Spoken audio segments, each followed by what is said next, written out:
in the upcoming prophecies that could be fulfilled once Trump takes office at the White House.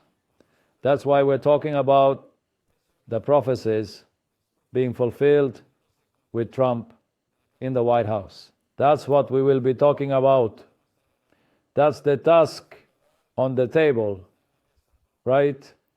The prophecies that could be fulfilled once Donald Trump, President-elect of the United States, and for a second time, they tend to separate the political from the biblical, the political from the spiritual,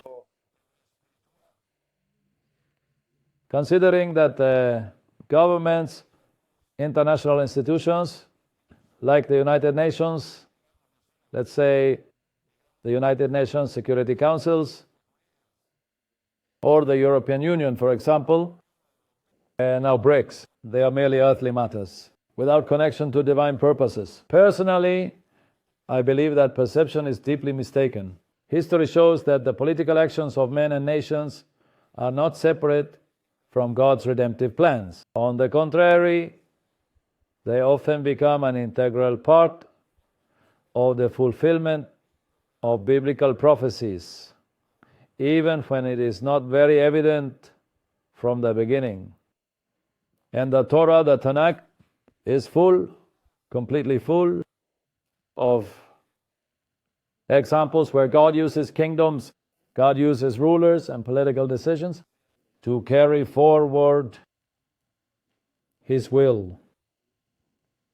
From the decree of Cyrus the Great that allowed the Jews in Babylon to return in 538 before the birth of Yeshua, and to rebuild the second temple, until the decree in the time of Caesar Augustus, which brought Miriam and Joseph from Nazareth to Bethlehem. To fulfill the prophecy of the birth of Yeshua, the scripture shows that the political and the prophetic are deeply intertwined, and today is no different. Today is no different. The decisions made in international bodies like the United Nations, like the Security Council, and the geopolitical movements occurring in the Middle East, or even the laws passed in national parliaments, they are part of the stage where biblical prophecies are being fulfilled, even though most of the time political actors are not aware of it.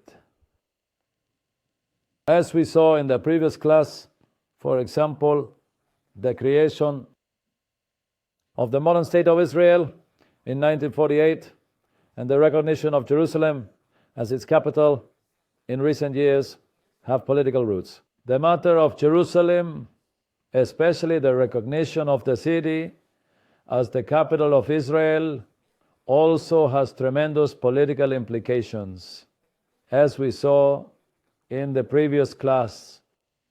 Zechariah, the Jewish prophet Zechariah, in chapter 12, predicts that Jerusalem will be a stone. It will be a cup of dizziness that will cause dizziness. Do you know what dizziness is? Have any of you ever suffered from dizziness? It's terrible, the dizziness. It says, Jerusalem will be a cup that will make you dizzy. It will dizzy you. To all the nations of the earth, listen, do you want more of a time of global dizziness among nations than this time? They are dizzy. They don't know what they're going to do.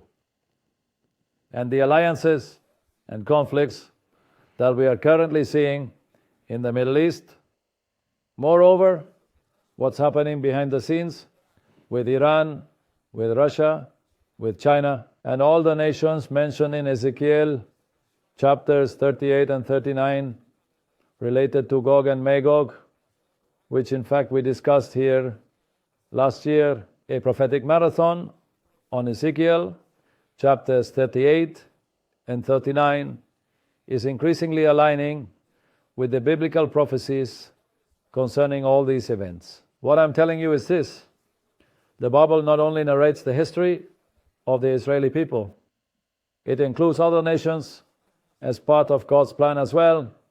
That's why all these empires are mentioned in the Bible: Egypt, Assyria, Babylon, Persia, Greece, and Rome. There's a proverb, very beautiful, in the book of Proverbs, in Misli, which says, "The king's heart is in the hand of HASHEM." Are you listening? The wise one says, the heart of the king is in the hands of HASHEM, and he directs it like a river wherever he wills. This indicates that even the political decisions of the leaders of the nations are always under the sovereign scrutiny of HASHEM, even when they exercise their functions according to their own free will. Therefore, all these international alliances we see, the wars we see, the treaties we see that happen one after another, do not only have political consequences. They also have spiritual implications.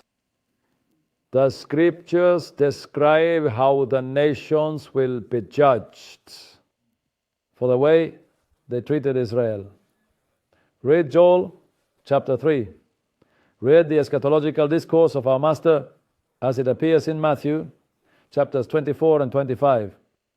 And there it is clearly highlighted the existence of deep connections between political actions and prophetic implications. Our holy teacher taught that when the Messiah, son of David, sits on his throne of glory, he will divide the nations. Like a shepherd separates the sheep from the goats, and the sheep will be on the right side of the Messiah, and the goats will be on the left side, and finally he will say to those on the left. That is what Jesus said 2,000 years ago. He will say to those on the left, "He who has ears to hear, let him hear." He will say to those on the left, "All this will happen to you for all the harm they did to my Jewish brothers, because all the harm you did to my Jewish brothers, you were doing to me." What does it mean in modern political language? The decision of Donald Trump during his first administration to declare the Golan Heights as integral part of the territory of Israel. Doing so in a context where geopolitically the United Nations declared that the Golan Heights were occupied territory. When you listen to the politicians of the world and the United Nations, for example, the international community, under international law, and the resolutions that are established, the Golan Heights are occupied territory, simply means that Israel's sovereignty over that territory is not recognized. That is what it means every time you read occupied territory. It means that the sovereignty of Israel in this territory is not recognized. And instead, the people of this world believe that Israel was exercising control, military control, over a region that supposedly belonged to Syria before the Six-Day War of 1967. So let's refresh our memory a bit. During the Six-Day War in June 1967, when Egypt, Jordan, and Syria had allied to wipe Israel off the map, I remember Abdel Nasser, Abel Nasser said it. I was a young man at that time. I was, 14, 15 years old. I remember that in the newspaper Gamma, the official publication of the only governing party in the Democratic Republic of Cuba, Gamma newspapers, front page read, "The myth is over." Jew in Sinai claiming total victory for Egypt. Nasser, the president of Egypt at that time, was trying to say, we are going to sink them in the Mediterranean Sea. We are going to bury them in the Mediterranean Sea. We're going to sweep them away and drown them in the Mediterranean Sea. And the opposite happened. They came for wool and left shorn. During that war, Israel captured the Golan Heights from Syria. It is a strategic region. Anyone familiar with the geography of Israel knows this. From the heights of the Golan, you can throw a stone and hit a Jew down by the Sea of Galilee. It is a strategic position, completely strategic. And because of that strategy, the strategic position of the Golan Heights have been used by Syria to launch attacks and bombings against the Israeli communities in the area, in all the communities around the Sea of Galilee, in the Hula Valley, etc. After that 1967 war, when Israel conquered all those areas, the United Nations issued the famous Resolution 242, which called on Israel to withdraw from the occupied territories during the conflict, including, of course, the Golan Heights. That it should withdraw, that it should give up all the Golan Heights in exchange for a peace agreement with the countries. It's a bad deal for them. You are giving something tangible, land, something tangible, for a piece of paper. A piece of paper. Would you trust Hezbollah? Are you going to believe Hamas? You will not believe it. However, that resolution, returning to the topic of the famous Resolution 242, did not specify how much territory should be returned. And in 1981, Israel passed a law extending its sovereignty over the Golan. Of course, as I said, a decision that was criticized by the international community, including another resolution, number 497 of the United Nations Security Council, which declared that Israel's declaration about the Golan Heights was null and void. Null and void. Despite that, Israel maintained its control over that area for strategic reasons, logically, for security reasons. It means that today, when we speak about the Golan Heights, people listen carefully. Don't forget this lesson. People forget that in biblical days, that whole region, all that region, in biblical days, all that region, entire, belonged to Iran, all of it. In the Torah, specifically in the book of Deuteronomy, the 5th book of Moses, our teacher, that entire area is mentioned with a name that you will now remember. The region of Bashan. The Golan Heights is the region of Bashan that was conquered by the Israelites in the days of Moshe Rabbeinu, not in the days of Yeshua. During the days of Moses, they remember Og, king of Bashan. Og, king of Bashan, Amorite ruler. He was the one who controlled the Golan Heights at that time. They were defeated by the Israelites. Read Devarim chapter 3, where Moses, our teacher, recalls that moment. And after the conquest, Bashan was allocated as an inheritance to the tribe of Manasseh. One of the tribes of Israel, Joshua chapter 13, there it is. And during the monarchy of David and Solomon, the entire region was administered by the kingdom of Israel. Not only that, after the division of the monarchy, when two kingdoms were formed, kingdoms, the northern and the southern, Bashan continued to be part of the northern kingdom of Israel, part of the biblical territory. However, in those connections that occur between politics and prophecy, during conflicts with neighboring powers like the Arameans, the Syrians, the Assyrians, all that region changed hands several times. It changed hands several times. And in the 8th century, before the birth of Yeshua, the Assyrian Empire conquered the northern kingdom of Israel. Do you remember the fall of Samaria in 722, 723, before the birth of Yeshua?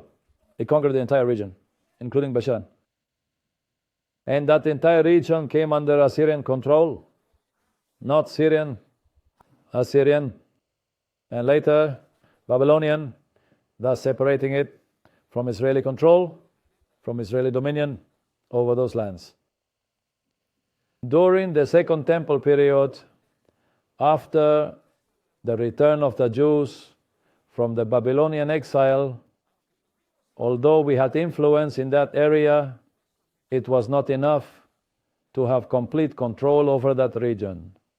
However, it is historically proven that several Jewish communities settled in that region, especially during the time of the Maccabees, in the era when the Maccabees ruled in the 2nd century before the birth of Yeshua. During the Roman occupation, remember that Rome entered Israel, entered the history of Israel in the year 43 before the birth of Yeshua. With the Roman occupation, Bashan was known as the region of Golanites. It was known as Golanites. So it's no longer Bashan, now it's Golanites. And it is from Golanites that Golan comes. Do you see the connection now? From Golanites comes Golan.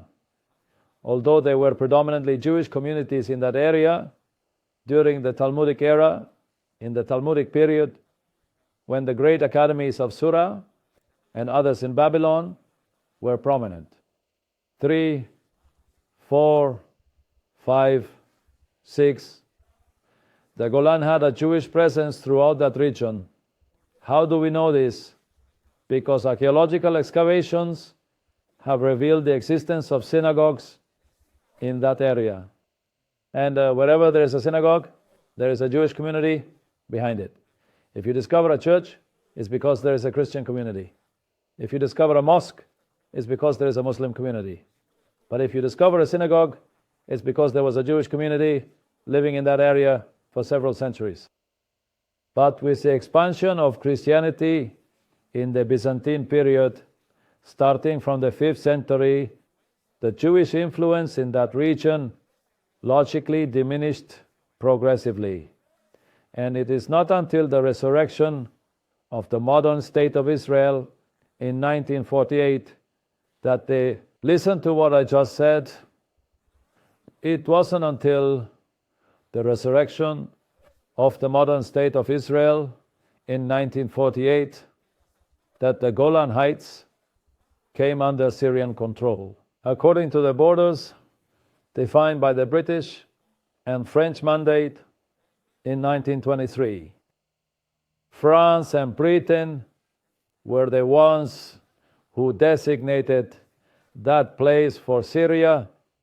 During that period, from 1948 to 1967, Syria used that strategic region, those strategic heights, to bombard us, to harass all the Israeli communities below us in the Hula Valley, next to the Sea of Galilee. Then comes June of 1967, Israel captures the Golan Heights. Bashan is what Israel captures, the kingdom of Og, king of Bashan, is what Israel captures again.